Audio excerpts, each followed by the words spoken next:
All right, so in this video, I'm just going to try to give a bit of context of what you're doing when you're running a simulation or a Geant4 simulation and how, you know, Geant4 itself is being used with our simulation. So let's just start a session, go to our good old edep sim, and let's just go to our build directory.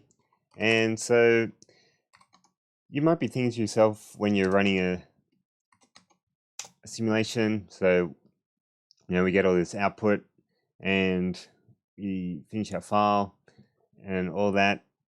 But if we go to one of our main file, so our edep sim, launch that, and we scroll down to the top, and we see all these include G4 UI manager.hh, G4 executive.h blah blah, G4 run manager blah blah blah.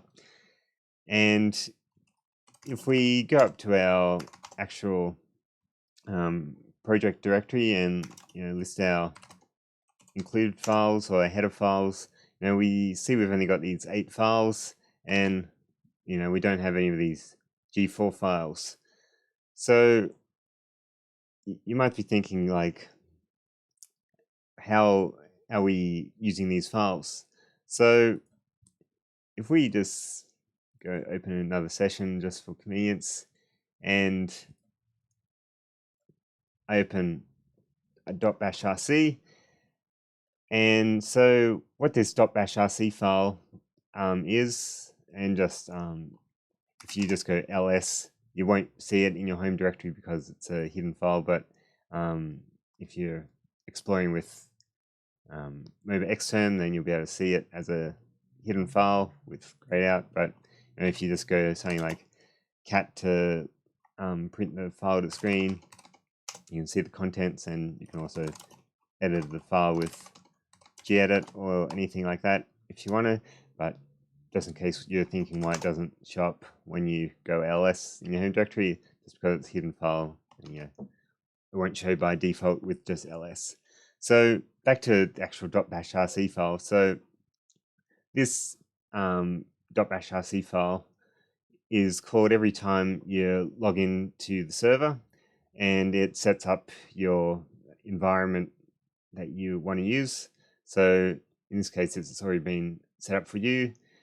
So if you go to these source files here, such as source home software Geant4 10.6 build Geant4 make.sh, this is setting up the environment for this session. It's telling the operating system where to look, well, after it executes this Geant4 make.sh command or script.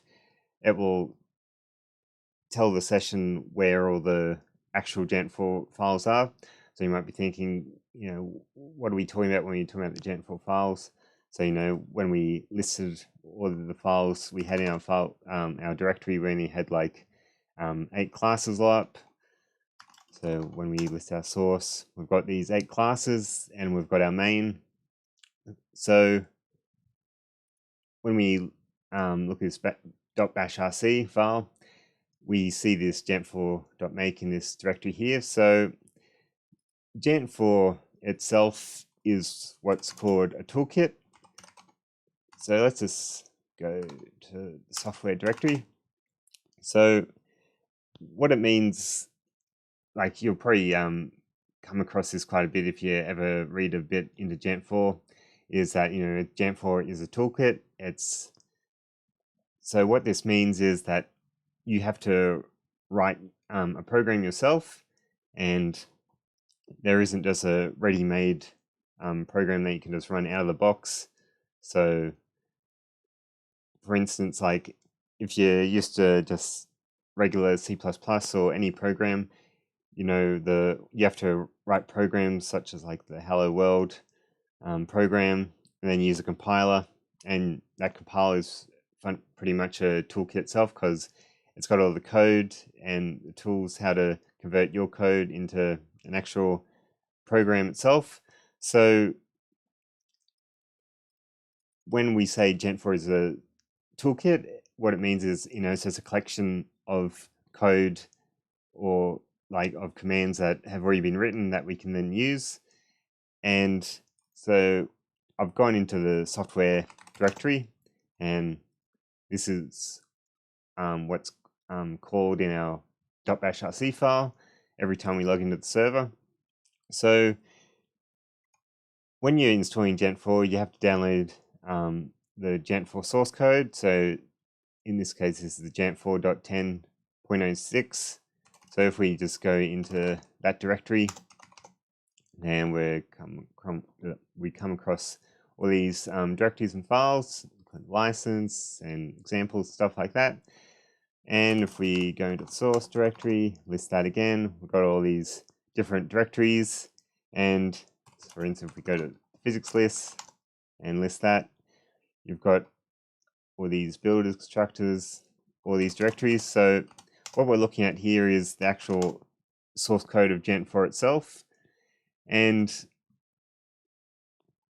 you may be thinking, okay, so when we look at our main, our edepsim.cc, and we're looking at these files like g4uimanager.hh, are we just looking at these copies here? Well, not quite. So as you notice, when you compile a Geant4 simulation or program, like when you go into the build directory and you make each time, it takes a while to compile, and this is only like with our 19 files, so our 8 class files and then our main file. So imagine if we had to include all these files, and then if we were to open all these files themselves, so if we opened up G4 UI Manager, we would find another lot of G4 files, like other dependencies. So we would be putting like hundreds of files in just to run a simulation. So we would have to then be compiling all those files each time we want to run a simulation. So instead, what we do is we compile Geant4, and in this case, this is what the Geant4 build is. So if we would go to Geant4 build and we list it, then this contains compiled Geant4 files. So if you were to go to locate.o, so these O's stand for output, so they've been compiled from the .cc and the .hh files, and this is so we compile the source files in this Geant4.10.06, and so we compile that, and we have all these compiled classes, and that's just to save time.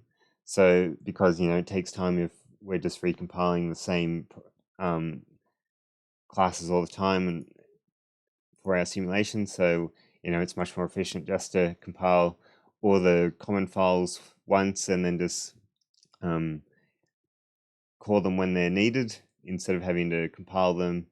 Because like I said, like if you open up all these dependencies, and for instance, if we open up our physics list, for instance, you see all these different G4 files here, and again, all these G4 files will have even more G4 files as dependencies. So if we wanted to put all the files in our program, we'll just have these hundreds of